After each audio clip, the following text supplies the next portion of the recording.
Assalamualaikum dan salam sejahtera. Bersama saya Pak Kutus.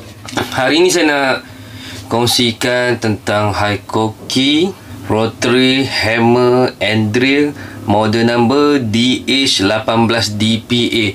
Pertama sekali, untuk model macam drill macam ni, drill dia hanya ada setup dia drill and hammer dan drill. Maksud rotary hammer drill sesuai guna untuk tebuk-tebuk bahagian lubang-lubang dinding-dinding konkrit.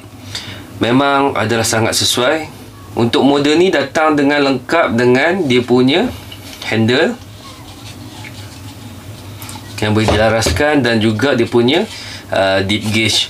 Dia gunakan mata jenis SDS. Kalau tuan-tuan tengok betul-betul, ni mata SDS yang jenis klik masuk saja.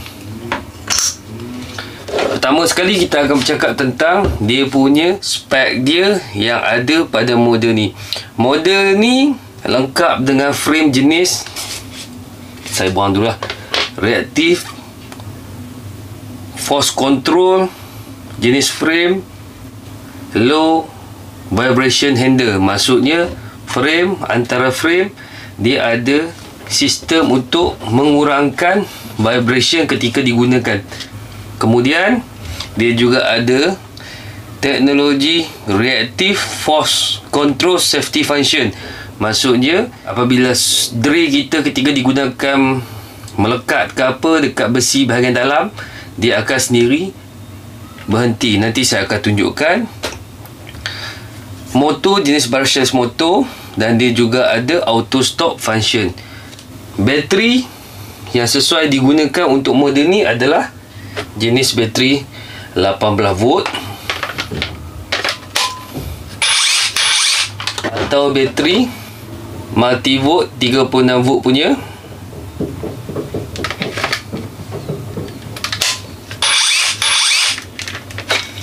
Atau kalau nak besar lagi, kita boleh guna bateri multivolt 36 volt yang bahagian dalam dia untuk 18 volt adalah 8.0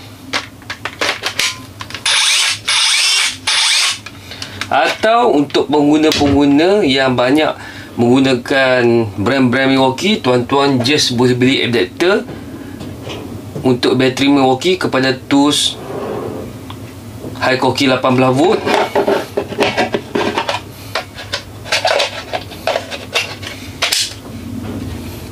Tuan-tuan boleh gunakan bateri Milwaukee juga.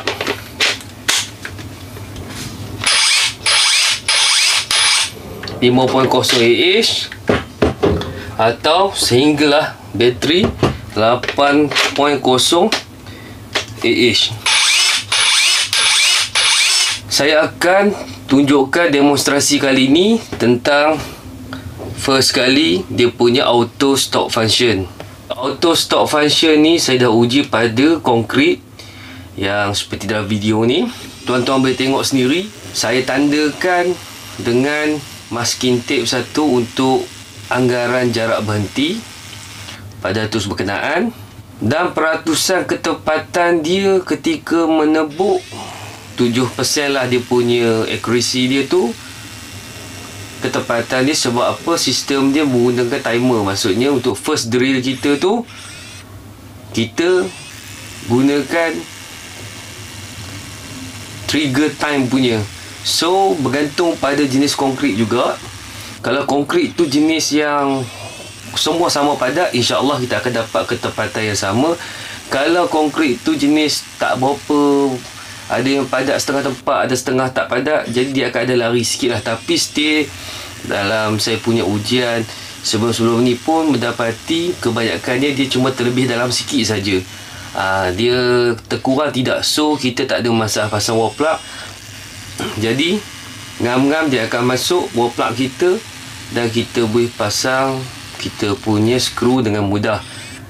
Dia kelebihan dia sebab untuk cepatkan kerja kita lah. Sekali kita set up, kita just main trigger, tekan je trigger, cukup dia punya timing dia tu, yang untuk first lubang kita buat tu kepada second lubang ke third lubang ke, dia terus akan dapat dia punya ketepatan tu terus. Satu lagi, kalau tuan-tuan tengok dia punya teknologi reactive force control dia untuk safety feature saya uji pada demonstrasi ni. Tuan-tuan tengok, saya gunakan 2 keping kayu dan saya clamp dekat wise clamp dengan cuba untuk dapatkan situasi di mana ketika kita drill, mungkin drill bit kita tu tersangkut dekat besi ke apa. Fungsi reactive force control ni adalah apabila terlekat sahaja, sistem dia akan baca untuk berhentikan mesin ni. Itu kelebihan yang saya tengok lah.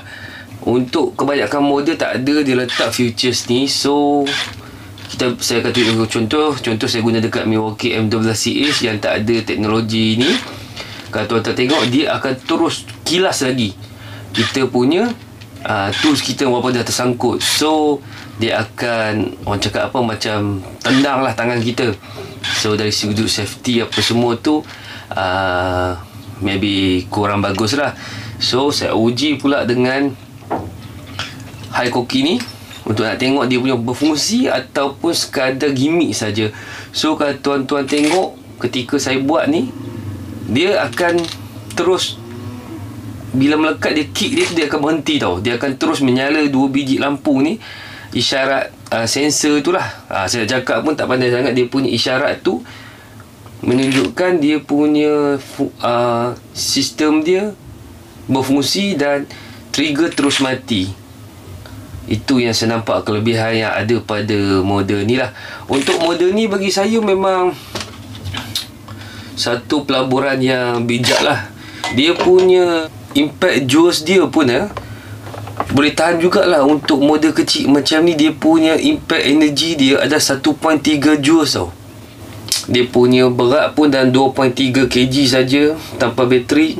Saiz dia pun lebih kurang 252 mm dia punya anggaran ukuran. So bagi saya memang, kalau tuan-tuan nak cari yang rotary hammer drill yang untuk kita buat kerja-kerja wiring ke, wireman ke apa, untuk tebuk-tebuk wall plug, saya recommend ni. Memang saiz pun sedap-sedap pegang, tak berat sangat, compact. Antara model yang sebenarnya bagi saya, mungkin sebab dia baru dalam antara model terbaru dalam pasaran, so teknologi dia disesuaikan dengan teknologi sekarang lah. Jadi tuan-tuan boleh buat rujukan lah dengan saya punya review ni untuk tuan-tuan buat penilaian. Assalamualaikum dan salam sejahtera.